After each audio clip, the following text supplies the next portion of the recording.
چڑیا گھر حمزہ حسن شیخ۔ شہر پر شدید گولہ باری ہو رہی تھی۔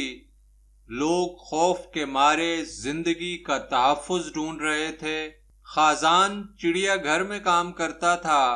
جانوروں کی خوراک کی دیکھ بھال اس کے ذمے تھی، جو دنیا کے مختلف ممالک سے یہاں لائے گئے تھے۔ یہی وجہ تھی کہ ان کا سب سے بڑھ کر خیال رکھا جاتا، تاکہ ان کی خوراک اور نشو و نما میں کوئی کمی نہ آئے۔ خازان ہی وہ شخص تھا جو ان تمام نرم جو اور غسیلے جانوروں کے پنجرے کھولتا اور ان کو خوراک کھلانے کی ذمہ داری انجام دیتا۔ وہ بہت چاق و چوبند تھا اور پرندوں اور جانوروں کو کھانا دینے میں کبھی بھی کوئی غفلت نہ برتتا۔ اس کی ساری زندگی اس چڑیا گھر میں گزری تھی، اس لیے وہ ان تمام مخلوقات سے انس رکھتا تھا اور وہ بھی اس کے عادی ہو چکے تھے۔ اس لیے جب بھی وہ ان کے پنجروں میں داخل ہوتا تو وہ کبھی بھی ناگواری کا اظہار نہ کرتے۔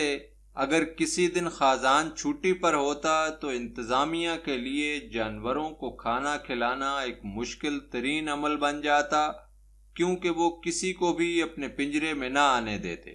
اس لیے خازان بہت ہی کم چھٹی پر جاتا۔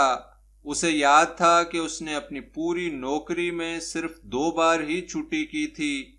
ایک بار جب اس کے والد کی وفات ہوئی تھی اور دوسری بار جب اس کی بیوی اسپتال میں داخل ہوئی اور اس کا بیٹا پیدا ہوا تھا۔ صرف یہی دن وہ چڑیا گھر سے دور رہا تھا۔ وہ بہت فرض شناس تھا۔ صبح سویرے سب سے پہلے وہ چڑیا گھر میں داخل ہوتا تاکہ پرندوں اور جانوروں کو بر وقت کھانا پہنچا سکے۔ وہ اپنا سارا دن وہیں گزارتا۔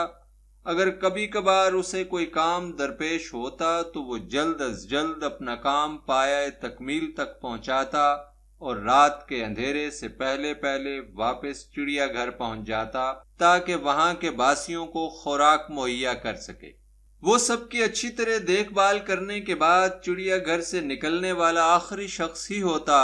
اس کا چھوٹا سا کوارٹر چڑیا گھر کے قریب ہی تھا، جہاں وہ اپنے بیٹے اور بیوی کے ساتھ زندگی گزار رہا تھا۔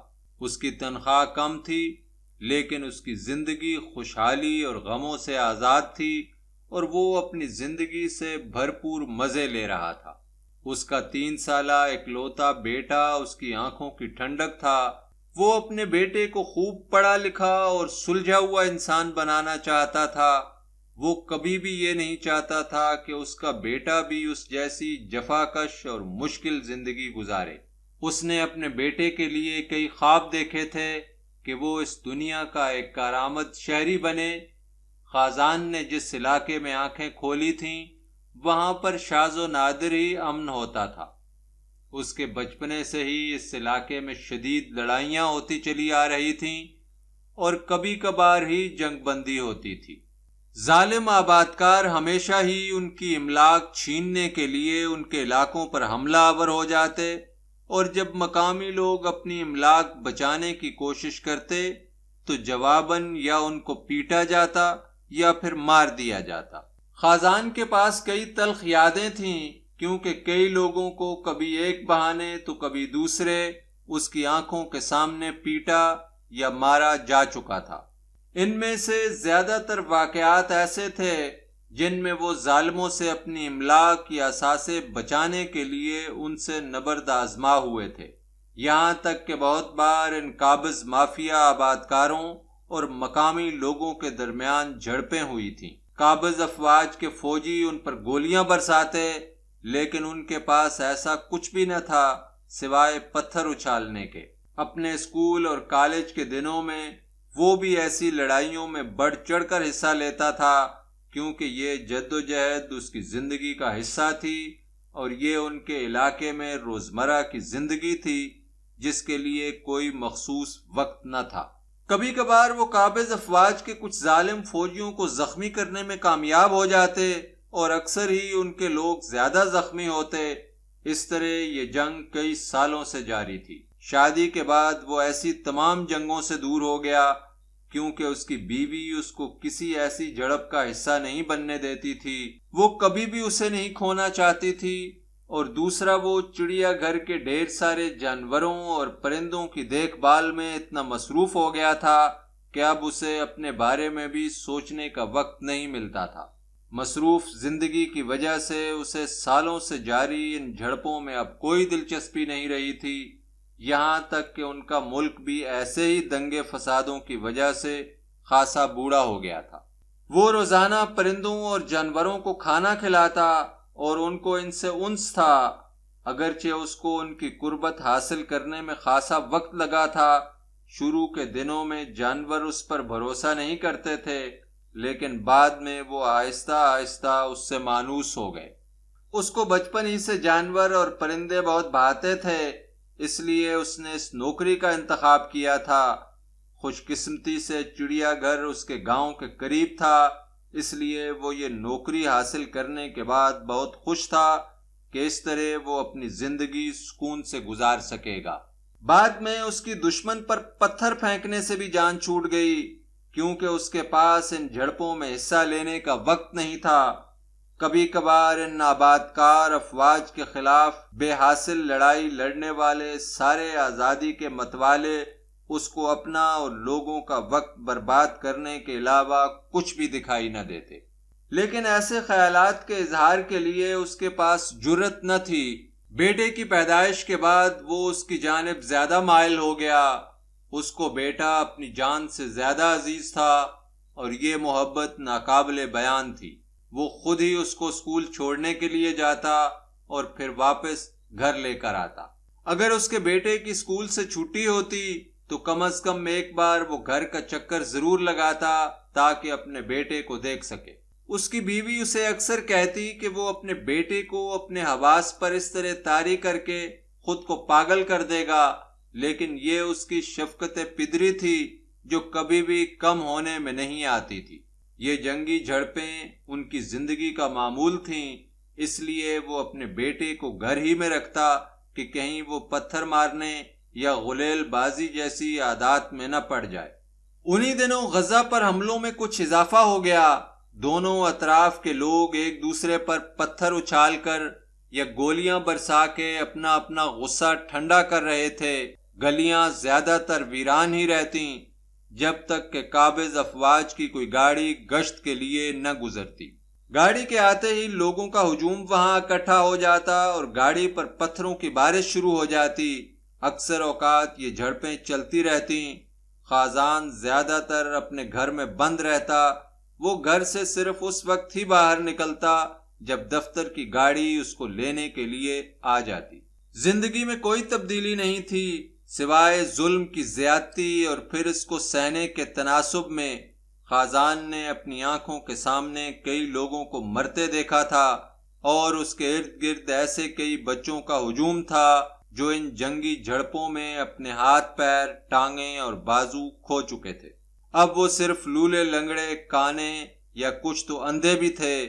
اس کے سر پر ایک خوف ہر وقت منڈلاتا رہتا، اس لیے وہ اپنے بیٹے کے بارے میں کچھ زیادہ ہی محتاط تھا، کیونکہ وہ کبھی بھی اس کو اس قسم کے کسی غم و الم میں مبتلا نہیں دیکھنا چاہتا تھا۔ یہی وجہ تھی کہ وہ اپنے بیٹے کے ساتھ کچھ زیادہ ہی والہانہ پیار کرنے لگا۔ زندگی اسی افراتفری کا شکار تھی کہ اسرائیل اور فلسطین کی باقاعدہ جنگ چھڑ گئی۔ سینکڑوں لوگ مرنے لگے اور ارد گرد کی ساری زندگیاں داؤ پر لگ گئیں۔ جیسے جیسے فضائی حملوں میں شدت آتی گئی، ہر ایک کے سر پر خطرہ منڈلانے لگا۔ زندگی مکمل طور پر درہم برہم ہو گئی، ساری گلیاں اجڑ گئیں اور پورے شہر میں ہو کا عالم تھا۔ شہر کا سکوت صرف اور صرف ایمبولینسوں کے گونجتے ہوئے سائرن، ہوائی جہازوں کی گھن گرج یا زخمیوں کی آہو بکا سے ٹوٹتا۔ گھر تباہ ہونے لگے اور لوگوں نے نقل مکانی شروع کر دی۔ خازان اور اس کے خاندان نے بھی کوئی اور صورتحال نہ ہوتے ہوئے واپس گاؤں ہجرت کرنے کا فیصلہ کر لیا۔ خازان پریشانی اور کشمکش کا شکار تھا۔ چڑیا گھر کی انتظامیہ اس کو نوکری سے چھٹی دینے کے لیے کسی بھی صورت تیار نہیں تھی، کیونکہ چڑیا گھر میں جانوروں اور پرندوں کی دیکھ بھال کے لیے کوئی اور موزوں شخص نہ تھا۔ یہ صورتحال اس کے لیے بہت گمبھیر تھی۔